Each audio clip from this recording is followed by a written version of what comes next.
This is going to be a little section from the book I'm working on called The Mark of Mordugal, and I'm still working on the subtitle for it, or the subtext for it, the subheading, whatever you want to call it.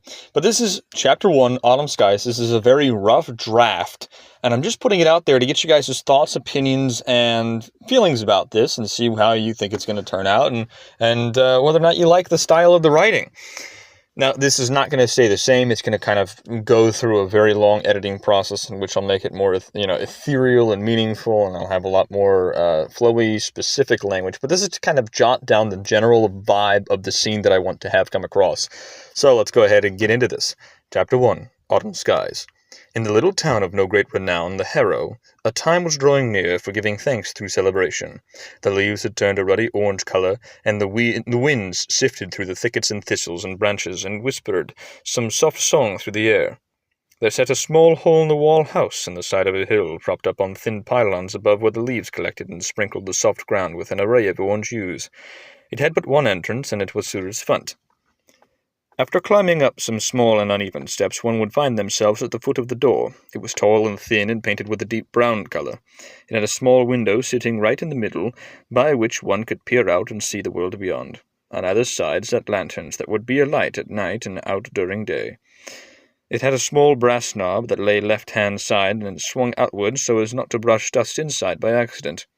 There were rounded windows that lined the exposed side of the little shack, and some small spindly fencing that lined the outer patio. Some rocking chairs and petite table were made for placing tea or other simple drinks sat next to the chairs. Within this humble home there lived one Hoban Tiller. He was a young lad with hair like autumn fire and ears that seemed overgrown and a button nose that often found itself rosy red matching his cheeks. He had been given this first abode out of luck and lived there, taking care of it day and night. It happened that it was passed down to him at the passing of his uncle, who had taken a liking to him before very long and wanted him to be well off enough so as to not fall too far behind in life, and it had served him well enough. By this time in his life, which was his 31st year, he had lived a fruitful life, in which he had kept ownership of his home, and garnered a respectful position in the surrounding community. So that's kind of just a nice small portion of the story that I've been working on. This is another book. This is not the Age of Mordugal. This is not the Crafting or the Forging of the Ages. This is one specific individual story within that greater expansive story. And I've been enjoying crafting this because it's a totally different story and vibe so far.